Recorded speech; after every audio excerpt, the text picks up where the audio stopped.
Hello, this is Bro, and today we're talking about hemp. Specifically, we're going to be talking about a 10-acre hemp garden. We'll talk more about what that means as we go along, that we're referring to as Hillary, which is just the name we're using for now. So hang on tight, here we go. We're going to start a little bit by examining what we're going to talk about today. There's some changes going on in the cannabis world. Most of them are in the MJ world. Some of them are in the hemp world. What we're really doing is ushering a new paradigm. We're going to talk about some of the values that we believe in. We're also going to get into the specifics of what the different size of hemp farms and gardens are, Hillary, Henry, etc. We're going to talk a little bit about our team, walk you through a year in the life, and then we're going to get into some financials and investment stuff. And also talk about how to get involved. Investing money is one way. There's other ways to get involved. So let's first just talk about where we're going here. We're building a bridge to the new paradigm, and this group of people, myself included, are going to use hemp to do that. It's a fantastic product. We're not going to go into how awesome it is, but just know that it's quite amazing, and it's something that can really be used to build the new paradigm. The new paradigm is a place where all of us are whole, where there's oneness, love and bliss are intertwined, a place where the past and future melt away and are replaced with the stillness of the present moment. It's here in the new paradigm we're free to give service to our tribe as we feel called. It is here we live in peace and harmony with nature, our spirit, and the creatures of the planet. The new paradigm sits on a foundation of abundance, and everyone is welcome to co-create as they feel. That includes you. So our values are really in line with that. We're peaceful, heart-centered people, coming from a place of spirit-guided action. Co-creation and community are huge values for us. Building this business and these communities in a sustainable and regenerative way is huge. And over time, moving into more healing and rejuvenating of the human population and the earth. Big on celebration and joy, as well as abundance and expansion. Expansion's a big one. So let's talk about HX. HX refers to different sizes of projects. So the smallest is H.5. This is like a hobby Hillary or mini Hillary, less than 2 acres, mostly done by hand. Everyone's encouraged to do this. Part of our model is to work with people who might have less than 2 acres and bring a couple of those together to create a Hillary-like experience. So there's really lots of different formats. In this first round of things, we're hoping to get 10, 20, something like this acres and do a Hillary, which is an H.1. That's what this presentation is speaking to. Gardening versus hemp farming. Gardening is done with starters, much like your tomato plants, in combination with some spread seed, scatter seeding, built into permaculture on the land. So that's really what separates garden from farming. Farming is done with big combines and such, and done in tens and hundreds of acres. So Hillary requires a cleaning machine and dehuller and possibly an oil press. Our business plan does not include the oil press. It's really just an add-on. But that's really what gives boundary to the H.1, which is Hillary. The next step up from that is the Henry, which is the H1.5, which really is the introduction of the decorticator and the factory, making a really big difference there. Getting in hundreds of thousands of dollars of investment, and really larger scale farming. So that is where we want to get to. And then H.2 is just a community of these Hillarys, Henrys, etc., all working together, and moving into countless markets like rope and building materials, much more than food. H.5 and H1.0, so Hillarys, are focused primarily on the seed, which we'll talk about more in a moment, whereas when you get into the decorticator, which separates the herd from the stock, which is basically getting into the stock use, that's when you really get into the fuels and the textiles and the gazillion other cool things that hemp can do.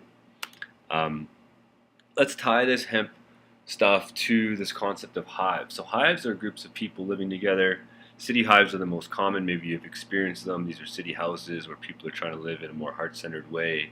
Hippie houses, these sorts of things. Where the hemp comes in is when we move to startup hives. So these are communities of 5 to 15 adults living, within an hour of a major center, most likely on anywhere from 5 to 50 acres. So the idea with the Hillary has always been to drop it into one of these startup hives as a way of creating revenue on the land. The reason we don't see a lot of startup hives right now is because they're very difficult to start.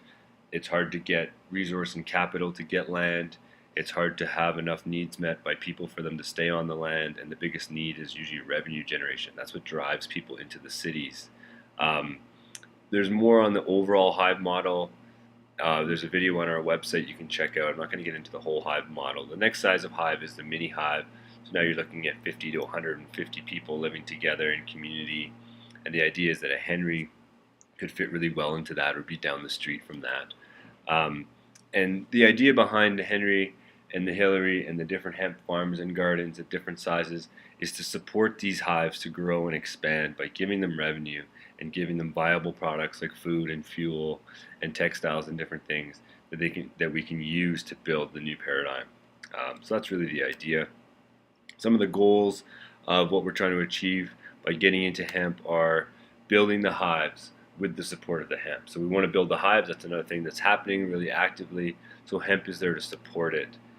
We want to bring abundance to our communities. We want to have people be able to follow their soul journeys more and sell less of their soul into the matrix and other things. We are doing this in a way where we offer multiple ways to get involved. So despite your age, skill set, etc., there's always a spot for you in the new paradigm especially. And what we really want to do is leverage the fact that hemp it's better than oil, straight up. And all the things that oil can do, it can do, as well as it can do much more. This is old information that's starting to become back popular, as well as some of the changes happening in Canada in 2018 and there forward. Are we going to be very supportive of hemp? And ultimately, we want to regenerate planet Earth and the human beings by doing things that are more sustainable with the planet, like hemp versus oil, for example. So let's talk a little bit about our team. These are the people at our core: Elena, Siobhan, myself, Megan. We got lots of people surrounding us that are not mentioned there and are worth being mentioned. The steward, this is the person who's going to be getting the license and really working with the governments and all the regulations and all that stuff that we have to do. So Siobhan's working on that. We're also open to other people if somebody else wants to take on that role. Land partners. So the pieces that come together for this are land, the people. We already have the people and enough people for all the labor needs that we need. We're just looking for land right now. We have a great mentor who's supporting us. And we also have some product partners already in place and are forming more and more. And these are important parts of the team because once we have product, we need places to move it through into the hands of people and into the bellies of people, that sort of thing. And so these partners are helping us do that. And we're also seeking investors. We're going to talk more about that a little later. So a year in the life, here's just kind of an idea of what it looks like in this business. Right now we're in this preparation planning stage. We move into indoor planting in the early spring and then outdoor planting in the later spring. Because we're looking at a Hillary, we're doing a combination of indoor planting and scatter planting. We'll plant indoor as much as we can. And obviously always tying into the permaculture of the land. That's really important. The separation from gardening and farming. We're focusing on smaller number of larger trees in the non-scatter areas. Over the summer, it's really just maintenance, irrigation, weeding, mowing, all that sort of stuff. And then the biggest season is the harvest that stretches over a couple of weeks. And then we kind of go back into the circle. The real last big piece, which is important, is selling the products and having a consumer base for that. So we're working on that already, and I've already made some headway there, which is great. We're ready for that. So let's talk about numbers a little bit. So our primary product, as we're speaking to the 10-acre Hillary, is the dehulled hemp seed that you might know at the stores, the hemp heart. Very common product, very public product, very accepted product, and the easiest, arguably, quote unquote, the lowest hanging fruit in terms of the hemp production. Secondary products, which we're going to get into, will be roasted seeds, which we plan to do immediately, as well as oil. Oil does require an oil press, which has not been included in this business plan. So we're not including oil in this business plan. But it's another thing that, again, all this is coming from the seed.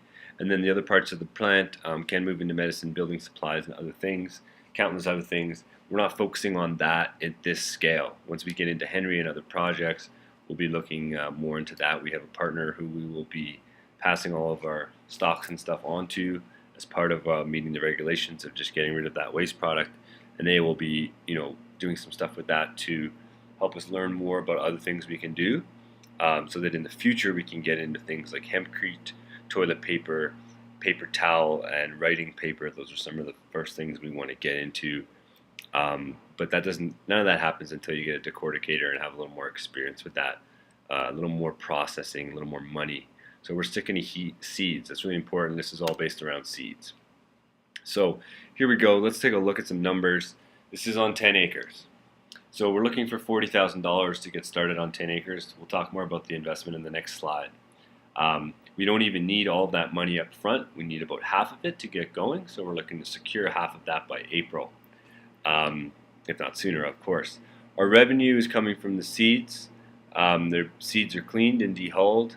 That is, the shell removed, in other words, and created into the hemp heart. So we're planning to sell, give or take 2/3 of those retail, and also some wholesale at $16 and $8 a pound, respectively. These numbers are likely to go up as hemp products increase in interest and quality. We expect to have a very high quality product, higher than that of what you would see traditionally at the store. More nutty, more fresh, keep it in the fridge, that kind of idea. We also have some revenue from roasted seeds. We have a partner who's planning to do coffee. Have some other partners who are planning to take the just cleaned but still not dehulled seeds and roasting them, mixing them with things like coffee, and there's countless other things. So that's part of the revenue. Let's call that about $100,000. You can see that doesn't change too much year over year. Expenses in the first year are give or take that of the revenue, so making it a break-even year essentially. There's capital and operations. Operations is mostly just the day-to-day things such as planting, harvesting, paying a little bit for your maintenance stuff and lawnmowers and all these kind of things. And then capital expenses are the machinery, as well as some sheds and some greenhouse infrastructure. So you can see year one has a bit of a capital investment, which is really the dehulling and cleaning machine. Those are the two big things that make Hillary what it is and are required to offer a competitive hemp heart type product, which is the primary product. So you can see first year is a bit of a break even. So the investment capital is used primarily for the infrastructure. You can see 27 of the 40,000. The rest is just going to cover some other operation costs until we get going, which is things like licensing and seeds and lease agreements and stuff like that. And 40,000 is the minimum. It might be nice to start with 50, just to have a little more wiggle room. And this is done for 10 acres.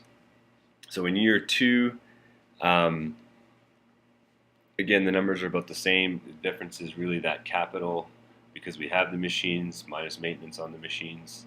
And then you can see that the abundance or profit comes in at about 20,000, which is about 20%.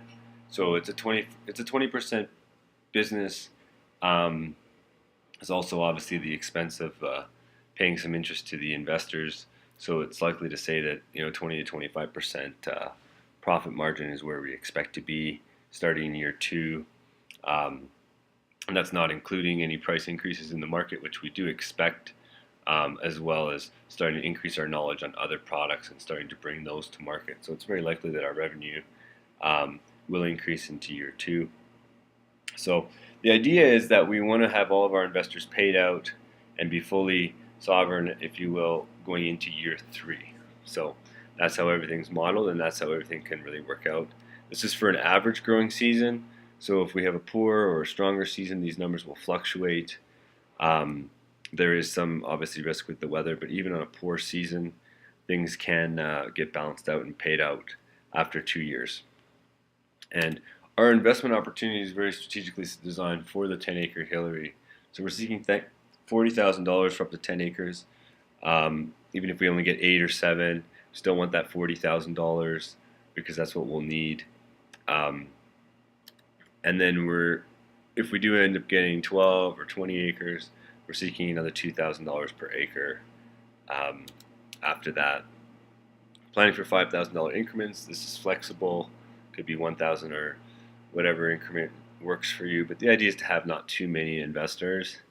And it's a 2-year investment with an optional, 10% cash on cash return. So that's the offer, is that it's just a straight cash on cash return. There'll probably be some seeds and stuff like that included as well, based on how much abundance there is. And then the optional 50% payout after the first year. So we do this to build some credit with our investors, as well as we don't need as much investment capital going into the second year after we've got that equipment. We'll just need a little bit of money on hand. So it helps us make the investment cheaper for the business by potentially paying out half of it in the first year. So this is what that looks like. So let's assume you're putting in $10,000 on February 18th, and we're agreeing to that 10% cash on cash. Of course, everything's negotiable, especially for somebody who might have all the capital. We're always willing to make our investors more like partners. So the 2 payout option, which is getting paid half after the first year, which the investor's entitled to if that's what they want to do. In this case, they would get $5,500 back, which is just 10% on $5,000. And then at the end of the second year, they'd get $6,050, which is just 10% on the other $5,000 over 2 years. So the total works out to $11,550 and 15.5% return over the 2 years. Not so bad, but nothing crazy. We are offering decent returns, but we are offering reasonable returns, and we're just trying to get money to help us do some cool stuff. We're not looking to get rich. We are looking to build a profitable, viable business so we can expand, of course. And these numbers are only coming from anything seed related, so any other activities which may come in the future, planning to come in the future, are not even included, which give more strength to the business. If you take all your money in the second year, it works out to 12.1, which is 21%. And again, that's an option for the investor. 2-year investment. Those are the details. Contact us for more information about the numbers if you're interested in investing. So, how to get involved? Come to one of our hemp blocks every 2 weeks, possibly every week starting in the new year. We're going to be having gatherings where we can talk about this stuff. You can learn more, you can meet the people, you can ask questions. We often have little presentations on specific things on each one. We're looking for people with land, people with the resources. If you have a cheap dehulling machine or something, of course we want to talk to you. We're looking for cash investors, as we've discussed. Partners for finished products. So these are people who want to maybe take the hemp seeds and make roasted hemp seeds in different flavors or something like that. Those are the kind of partners we're looking for. And then resellers, people who think that our products on their shelves in the area, specifically within 100 or 200 kilometers, might really work well. So thanks for co-creating. Thank you for listening. And if you do feel like getting involved at any level in any way, please reach out to us, send us an email, and we hope to hear from you soon. Namaste.